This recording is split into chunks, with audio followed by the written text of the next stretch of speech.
दोस्तों, आज की कहानी है बड़ी बहू मेरी इज्जत पानी में मिलाने पर क्यों तुली हुई हो। दोस्तों, कहानी शुरू करने से पहले अगर आपने चैनल को सब्सक्राइब नहीं किया हो तो कर लीजिए ताकि आपके पास पहुंच सके हर नया वीडियो। छोटे देवर के शादी की थकावट और रोज रोज मेहमानों की आवागमन से आज सुबह पाकी का मन नहीं हो रहा था उठने का। इसलिए नींद में ही वो अलार्म बंद करके अपनी चादर में फिर से सिमट गई और फिर से उसकी आंख लग गई। 1 घंटे बाद पाकी का पति मियर उसके गालों को प्यार से सहलाते हुए उठाता है। उठो पाकी, देखो 8 बजने को और तुम अभी तक सोई हुई हो, तुम्हारी तबीयत तो ठीक है ना। पाकी, पति का प्यार भरा हाथों का स्पर्श पाकर पाकी अपनी आंखों खोलती है और कहती है, मैं ठीक हूँ मियर, बस थोड़ी थकावट महसूस हो रही थी इसलिए उठने का मन नहीं हो रहा था। वो शायद से मेरा पीरियड आने वाला है इसलिए बॉडी पेन हो रहा होगा। वो फिर तो थोड़ी देर और आराम कर लो मियर, पाकी के उतरे चेहरे को देखकर कहता है। नहीं मियर, अभी ठीक हूँ, ऐसे भी काफी लेट हो गया है, माँ जी भी सिलाएगी और ऊपर से घर में अभी भी कुछ नजदीकी मेहमान है। थके मन से पाकी नहा धोकर अपने कमरे से बाहर आती है और रसोई में जाने लगती है कि तभी निर्मला जी की तानों से भरी तीखी कड़वी आवाज सुनाई देती है।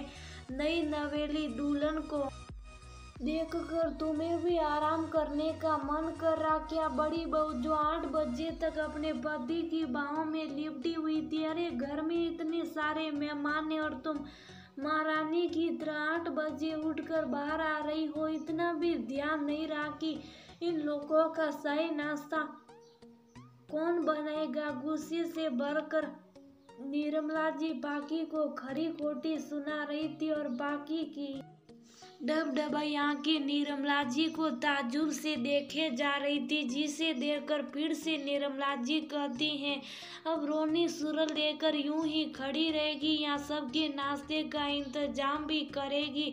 फिर कांस और निकम्मी कहकर वहां से चली जाती हैं। इधर पाकी इतना कुछ सुनने के बाद अपनी आंखों को पल्लू से पोंछते हुए रसोई में चली जाती हैं और जल्दी से सबके लिए पुआ बनाने लगती है। पुआ फटाफट तैयार करके जैसे ही रसोई से निकल रही थी वैसे ही निर्मला जी पहुंच जाती है और प्लेट में सिर्फ पुआ देकर आग बबूला हो जाती है। फिर गुस्से से पाकी को कहती है, मेहमानों को ऐसा घटिया नाश्ता करवाओगी, तुम क्या कहेगी बुआ जी, सासी जी, सोचा है तुमने। अरे मेरी सारी इज्जत पानी में मिलने पर क्यों तुल्ली हुई हो बड़ी बहू। फिर गुस्से से पाकी के हाथ से पोहे का ट्रे लेकर रसोई के प्लेटफार्म पर फेंक देती हैं और कहती, ये सब घटिया नाश्ता तुम्हारे मायके में चलता होगा, मेरे यहाँ नहीं, इसलिए जल्दी से पनीर की सब्जी और पूड़ियाँ बनाकर तैयार करो। एक तो 8 बजे तक आराम फरमा रही थी महारानी और अब इतना बेकार सा नाश्ता बनकर मुंह उठाकर चली जा रही थी। निर्मला जी की तीखे बाण सुनकर आज पाकी का धैर्य जवाब दे गया और वह अपनी सूपी जो पिछले 12 सालों से दबा कर रखी थी उसे बाहर निकाल देती है। बस बाजी, बहुत हो गया आपका, अरे मैं भी इंसान हूँ, मुझे भी थकावट होती है। 12 साल बिना कुछ बोले आपकी हर बात को मानती चली गई, आपके हाथों की कठपुतली बनकर जैसा आपने सा वैसा नसाया, पर अब मैं और नहीं बर्दाश्त कर सकती आपकी हद बेदी शब्दों को। आज तक शक्कर गिनी की तरह एक टांग पर आपके इशारों पर नाचती रही, एक भी नहीं किया और आप मुझे अपमान देने के बजाय मेरी बेइज्जती करती रही। शायद आप मेरी सूपी को मेरी कमजोरी समझ बैठी हैं। आज तक सूपू, इसका मतलब ये नहीं कि आप मुझे कुछ भी कहीं भी कहती रहेगी। दो देवर एक ननन की शादी में एक टांग पर खड़ी रह के मैंने अपने सारे दायित्व निभाई और बदले में क्या देती रही अपमान। अरे आपने एक बार भी नहीं सोचा कि मैं भी शादी में काम करके थक जा गई हूँ, मुझे भी आराम की जरूरत है, और वह भी तब पीरियड का समय हो। इस समय कितनी तकलीफ होती है इसका अंदाजा भी है आपको। अरे आपको किसी चीज का अंदाजा कैसे रहेगा। अरे आपको जब पीरियड आता था तब तो आप बिस्तर पर आराम फरमाती रहती थी, क्योंकि मेरी जैसी नौकरानी जो मिल गई है। पाकी के मुंह से ऐसा सब सुनकर निर्मला जी दंग रह गई। उन्हें विश्वास ही नहीं हो रहा था कि गाय सी सीधी सादी बहू के मुंह से ऐसे शब्द भी फूट पड़ेंगे। अभी निर्मला जी के मन में ये चल ही रहा था कि पीछे से मेयर बुआ जी, सासी जी सभी आ जाते हैं और आती बस सब निर्मला जी को सुनने लगते। ये क्या भाभी इतनी संस्कारी आज्ञाकारी बहू मिली आपको, और आप इसके दर्द को समझने के बजाय इसे खरी खोटी सुना रही हैं।